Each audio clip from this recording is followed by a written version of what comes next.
Pendant 10 000 ans, les agriculteurs ont conservé leurs propres semences. C'était l'acte agricole le plus élémentaire, le fondement de toutes les civilisations qui aient jamais existé. Des champs de blé de Mésopotamie aux jardins des monastères de l'Europe médiévale, le droit de conserver une graine et de la replanter était aussi fondamental que respirer. Puis, en l'espace d'une seule génération, ce droit a été supprimé. Aujourd'hui, 4 entreprises contrôlent plus de 60% du marché mondial des semences commerciales. Des lois ont été écrites en Europe, en Amérique, et même dans le berceau ancestral de l'agriculture, qui érigent en acte criminel le fait de planter la mauvaise graine. Des gouvernements ont envoyé des agents armés pour détruire les récoltes des agriculteurs. Et les semences, qui ont permis à l'humanité de survivre pendant des millénaires, disparaissent silencieusement. Dans cette vidéo, nous allons vous révéler 7 semences que le système agricole industriel ne veut pas que vous plantiez, les véritables lois qui les restreignent, et pourquoi chacune de ces semences menace une industrie de plusieurs milliards de dollars. Commençons. La prise de contrôle des semences. Avant de parler des graines, il vous faut un élément de contexte. Dans les années 1980, les 10 plus grandes entreprises semencières contrôlaient moins de 15% du marché mondial. Aujourd'hui, 4 méga-corporations seulement, Bayer, Corteva, Syngenta et BASF, contrôlent 60% du marché des semences commerciales et 76% des ventes mondiales de produits agrochimiques. Monsanto a racheté à elle seule 19 entreprises semencières avant que Bayer ne l'absorbe entièrement pour 66 milliards de dollars en 2018. Et voici ce qu'ils ne mettent pas en avant. Ces mêmes entreprises qui vendent les semences vendent également les produits chimiques. Ces graines sont conçues pour dépendre d'eux. Vous achetez leurs semences, vous devez acheter leurs herbicides et vous ne pouvez pas conserver les semences pour les replanter l'année suivante. Il s'agit d'une boucle de dépendance fermée. Alors, qu'advient-il des graines qui brisent ce cycle? Des graines que l'on plante une fois et que l'on récolte pour toujours, sans produits chimiques, sans achat annuel, sans autorisation d'entreprise. Ce sont les graines dont ils ne veulent pas que vous connaissiez l'existence. Semez une variété ancienne, n'importe laquelle, ne figurant pas sur la liste approuvée par l'UE. Commençons par toute une catégorie de semences qui a été systématiquement reléguée aux marges de la légalité. Au Royaume-Uni, la vente de semences végétales ne figurant pas sur une liste nationale gérée par l'Institut national de botanique agricole est illégale. L'enregistrement exige que chaque variété soit testée indépendamment et le paiement d'une redevance annuelle de près de 3 000 francs par variété. Pour une entreprise comme Bayer, l'enregistrement de ses principales variétés commerciales ne représente qu'une somme modique. Mais pour les 800 variétés de semences patrimoniales conservées par la Heritage Seed Library de Garden Organic dans le Warwickshire, en Angleterre, l'enregistrement est financièrement impossible. Ce sont des semences qui ont été cultivées, conservées et transmises de génération en génération par des jardiniers. Nombre d'entre eux se sont adaptés au fil des siècles à des conditions locales spécifiques.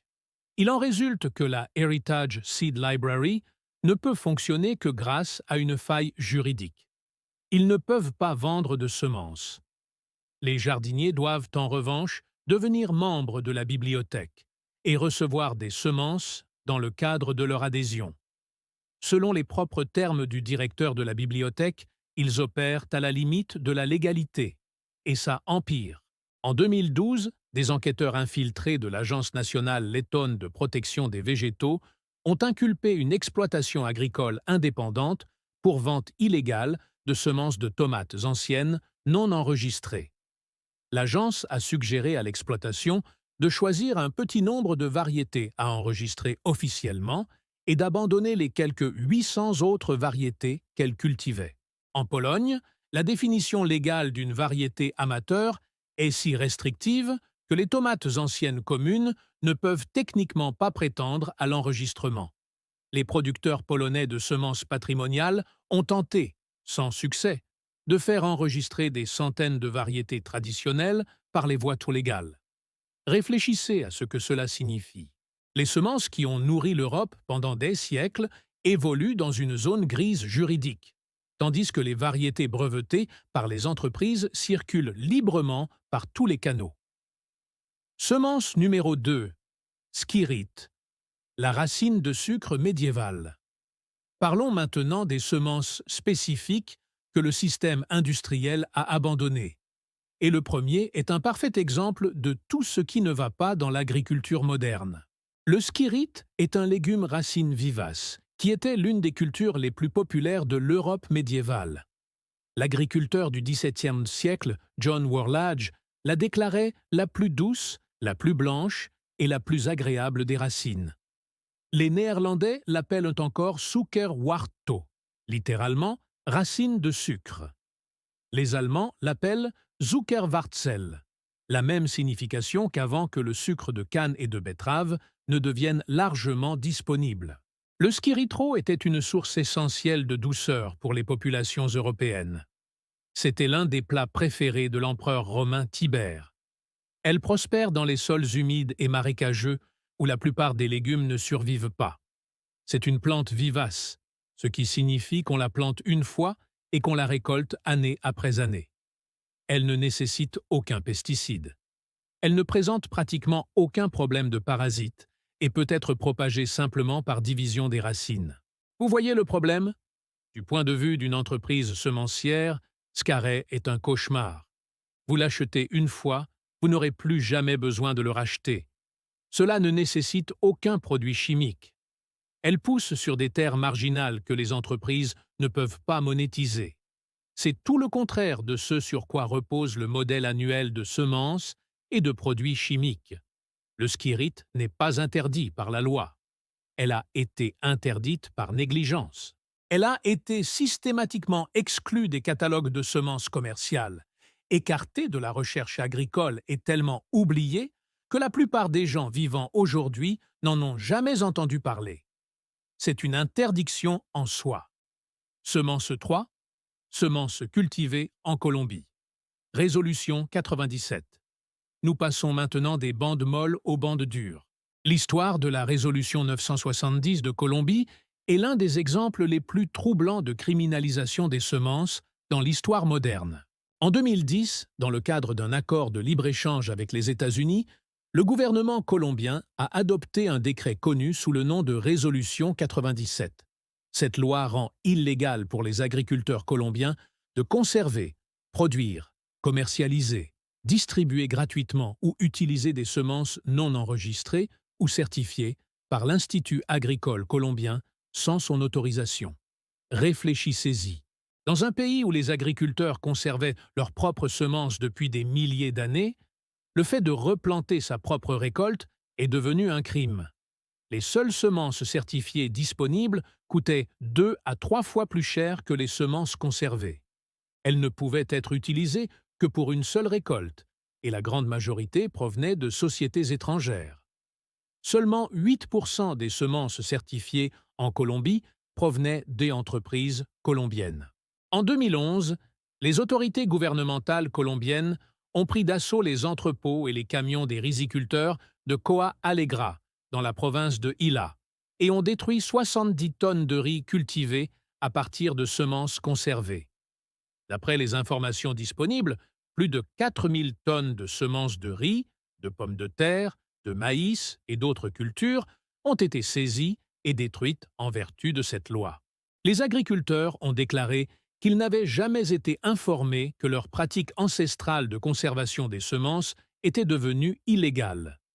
Les destructions ont été filmées et transformées en un documentaire intitulé 9.7, qui a déclenché un soulèvement national d'agriculteurs en août 2013. Les agriculteurs ont bloqué des routes, déversé du lait sur des voitures et cessé de produire de la nourriture pour les villes. Les manifestations ont contraint le gouvernement à suspendre la résolution 970 pour une durée de 2 ans. Mais voici le détail que la plupart des gens ignorent. La résolution 970 était une condition exigée par Washington pour que l'accord de libre-échange soit adopté. la loi a été rédigée pour protéger les intérêts commerciaux des entreprises semencières étrangères. Tête de série numéro 4, Scorera. La racine à peau noire qui survit à tout. De retour dans le jardin, on trouve une autre racine médiévale que le système industriel a discrètement enfouie. La scorzanara, parfois appelée salsifis noire, est un légume racine vivace profondément enraciné dans l'agriculture européenne. Ces longues racines à la peau noire possèdent une saveur délicate, qui était très prisée dans les cuisines médiévales et de la Renaissance. Comme la jupe, la scorzonara est vivace. Plantez-les une seule fois, et si vous taillez les plantes à fleurs après leur floraison estivale, elles produiront une nouvelle récolte de verdure pour l'automne. Les légumes verts sont excellents cuits. Les feuilles sont larges et pas du tout amères.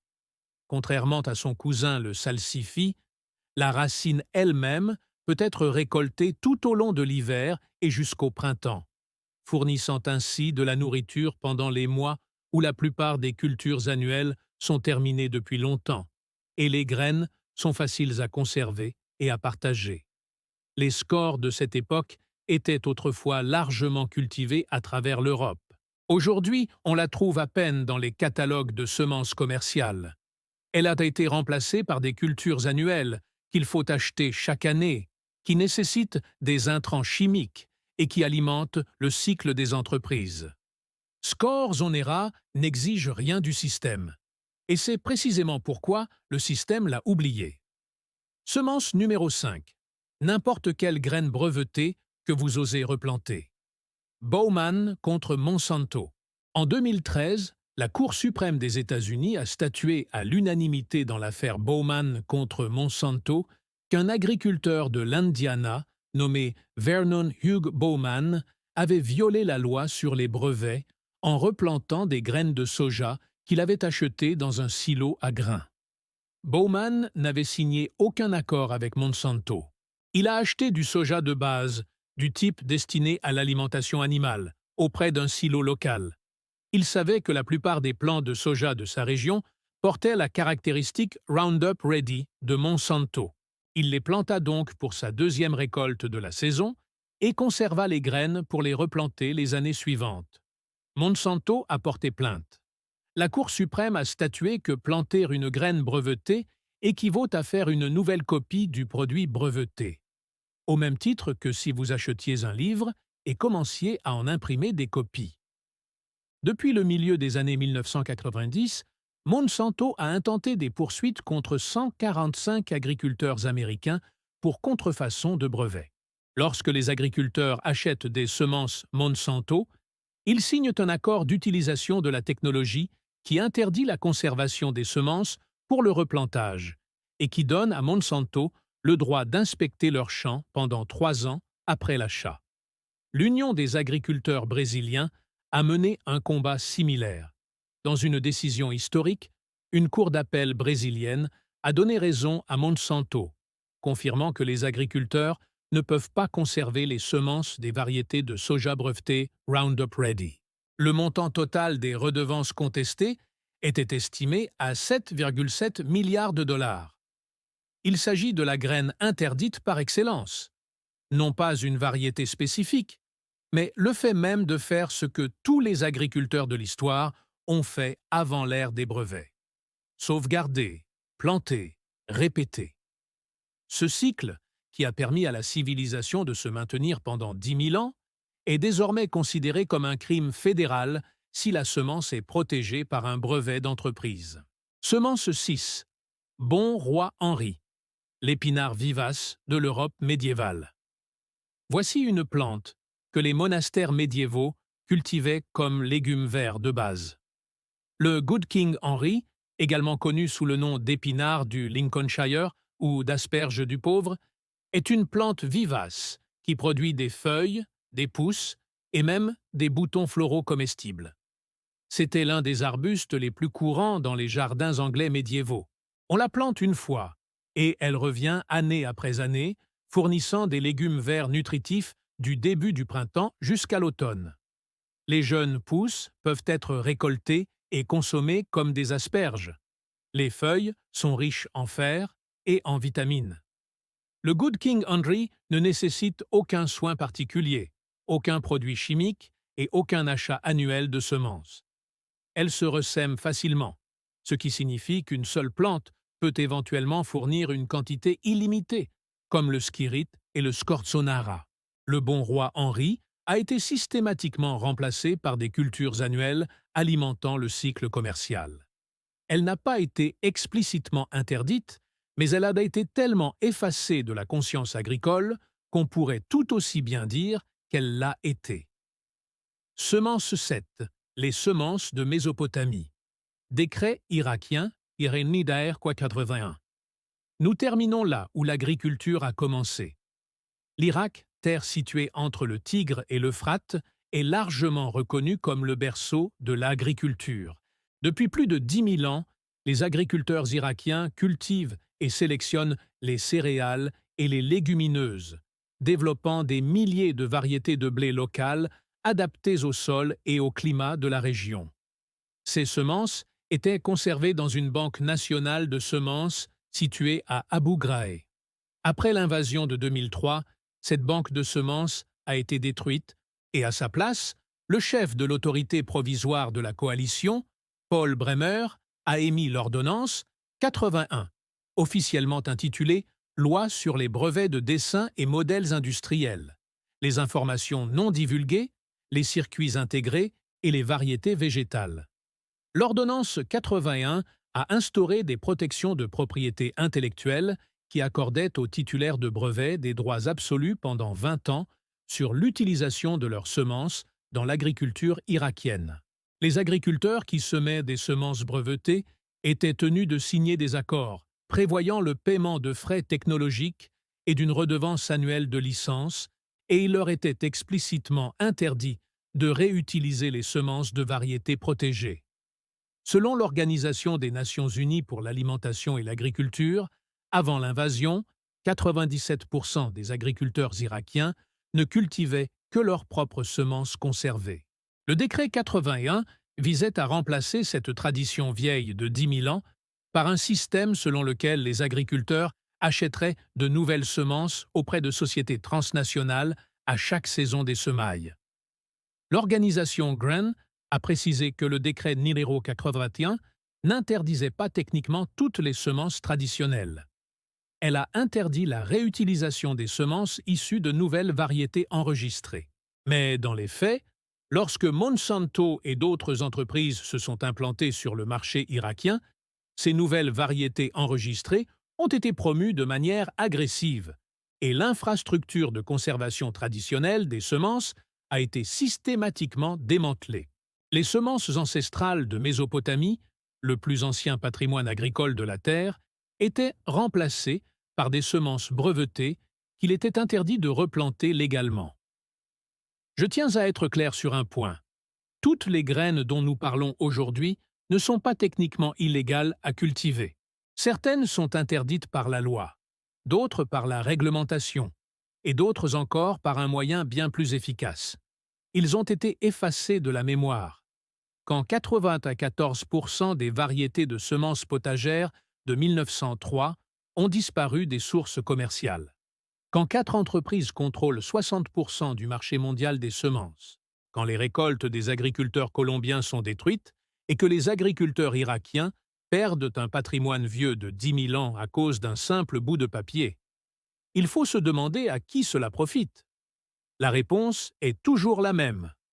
Les « il s'éclaircit la gorge » entreprises qui vous vendent des graines que vous ne pouvez pas conserver, des produits chimiques que vous ne pouvez pas éviter, et une dépendance à laquelle vous ne pouvez échapper. Mais voilà le problème. Ils ne veulent pas que vous le sachiez. Vous pouvez encore cultiver du skirite. Vous pouvez encore marquer des points. On peut encore cultiver un bon roi Henri. Les banques de semences patrimoniales sont toujours en activité. Les collectionneurs de semences continuent d'échanger des variétés. Ce savoir n'a pas disparu. Il est tout simplement enterré. Et nous sommes en train de le déterrer. Si cette vidéo vous a appris quelque chose que vous ignoriez, abonnez-vous à cette chaîne. Nous publions 2 fois par semaine de nouvelles enquêtes sur des connaissances agricoles oubliées. Activez les notifications pour ne rien manquer, car plus il y a de gens qui connaissent ces graines, plus il est difficile de les interdire.